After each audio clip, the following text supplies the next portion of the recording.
Why is it important to have goals for a hunting season, let alone 2024 hunting season this year? Time is limited, opportunity is limited. You never know which hunt is going to be epic or hard or challenging. The people you go hunting with, you never know if that's the last time you get to hunt with them. A lot of things can change every year. And so I think it's important to have goals for your hunting season, whatever that is, whether that is just filling a tag, being more proficient with your weapon, having a more experiential experience, whatever that is. I think it's good to think about it and kind of document it and go about the year with some goals. So today I'm going to talk about my goals for the 2024 hunting season.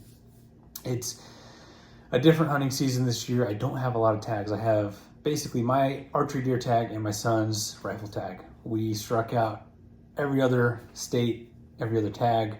I'm staying in my home state, which is fine. And my goals for this year are to make sure my son is prepared for his hunt, make sure it's a good experience, really keep him involved and be part of the full process. So I'll dive into that first. Preparing for my boy's hunt, very excited to get him out and shoot. He's already been out shooting twice with the 6.5 Creedmoor. He's helped me reload. There's a lot more preparation with shooting that we need to do, but he's on the right track. I'm really looking forward to that. For me, when I was 12, I reloaded with my dad, 243. We reloaded, we shot a lot, and he made sure that I was prepared to shoot out to 300 yards. And not just at a bench, but from sitting, from not kneeling, but prone position, probably off a pack, full on standing. So you can see how hard that really is. It's very hard to be accurate standing unless it's close. But when I went into that hunting season, I was prepared. And I took a buck, a Forky at 307 yards. That was my first year. And we knew exactly how much that bullet was going to drop, and we dropped it right in there. It was awesome. And none of that would have happened if we weren't prepared. My dad taking the time to reload, teach me, and not just have me sit there while he reloads, but actually have me reload and weigh the grains of powder with the actual scale, not an electronic one. It took a lot of time, a lot of late nights, a lot of practice shooting, and we really made sure I was ready. And it was a great experience, great hunt. And I'm hoping we can do something similar for my son Spencer. He has been there from when I have shot a deer in Utah. It was an awesome hunt with him, and he jumped right in and helped skin the deer and not debone, but quarter it out. Everything he helped, and then butcher at the house. It was awesome. So number one goal is to get prepared for that hunt, and also focus on the experience of it and not the pressure of it. It's easy to really want your son or child to have success on a hunt. I want it to be fun, and he is excited to shoot a Forky, and whatever comes, he's excited for. I want to spend more time cooking quality food at dinner at night.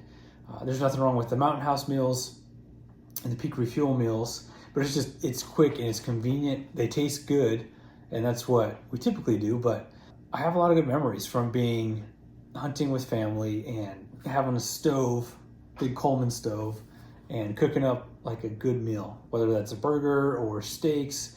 My dad always does steaks when we're out there. Like, those are the memories that I enjoy. When you get home, not home, but back to camp at night, when we don't really do a lot of campfires, but getting ready for bed, eating food, talking about the day, talking about the hunt, what we learned, all that stuff. That's what I really enjoy. And that's where a lot of my memories are. I have plenty of memories hiking and hunting and going hard and trying to get a shot and failing and getting shots and succeeding or whatever. But those conversations at camp and getting ready for bed, before we fall asleep, having those conversations, that's what I remember a lot. So I want to focus on not rushing, but just having a good time with the hunt with my son and with my dad and my brother, and just enjoy it. That's my goal. My two other goals are around just basic. I want to be ready for my shot for archery. This is my year 20. It's been 20 years since I killed a mule deer with my bow. That was when last time I killed one with my bow. I was graduated from high school and getting ready for college 20 years ago. If you watch my channel, I've killed a lot of animals with my bow, since then, but just not a mule deer. I've killed whitetail from ground blind, from tree stand, from the ground, killed elk with my bow. I've had success with archery, but I'm not having success with archery mule deer. They're very elusive, and I get shot opportunities. I'm able to stalk in there and get close, but something happens, whether I miss or I hit a branch or I get winded or whatever it is. So I'm hoping this year I can make it count and make that shot count. Last year, I had a shot on a buck that I shot at, I think, the previous day, or no, it was a different buck, but I had ranged the mountain and not the actual animal and overshot him. And there's plenty of opportunities and mistakes that happen. If you do archery, you know exactly what I'm talking about. But this year, I want to focus on just having fun. I will not be taking a lot of time off work for the hunt, so it'll be mainly weekends. I'm never really picky. If you watch any of my hunts, I'm not a picky hunter, but I will seek to fill the tag. I don't want to shoot a forky. I want to shoot a 3-point or better is my goal, unless it's a really wide forky, but we'll see. But so to attain that goal, I need to practice and be proficient and be ready for whatever range I'm going to stick to. The other part is my last kind of goal for the year is have a couple different options in my back pocket. I have a plan as to where I'm going to hunt. I've hunted in the area for the last 3 years or so, learning the terrain, getting shots, and not getting the animal. But I have a decent plan. Spencer will be involved in that because he has the same unit for his tag and he wants to learn. And part of his process, part of my goal for him is to have him be part of planning on where he wants to hunt. He's hunted the unit with me for the last few years, and I want him to have some decision rights to where he wants to go. Does he want to go to the top of the mountain? Does he want to sit on water? Like, what does he want to do? I'm going to try to focus on that and let him be a part of that. But for me, I want to have a couple options, maybe new country to check out and go for it if where I want to go is occupied by hunters, which is totally possible. But with me not taking really any time off work to hunt this round for my deer tag, I won't be scouting new country, but I will have a couple options in my back pocket if we need to go venture out and try something new if we're really not happy with where we're at.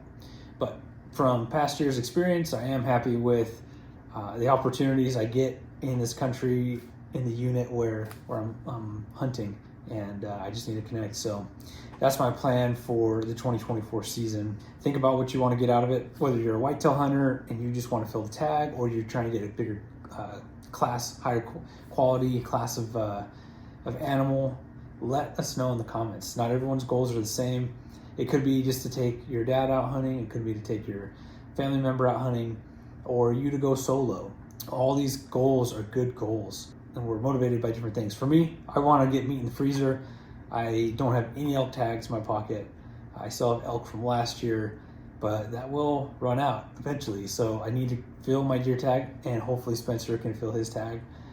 It's not the end of the world if we don't, but it really is nice to have meat in the freezer, and that's what I do it for. I enjoy the experience. I love the gear, but really the reward is experience and memory and the meat that you can eat after. So that's my take.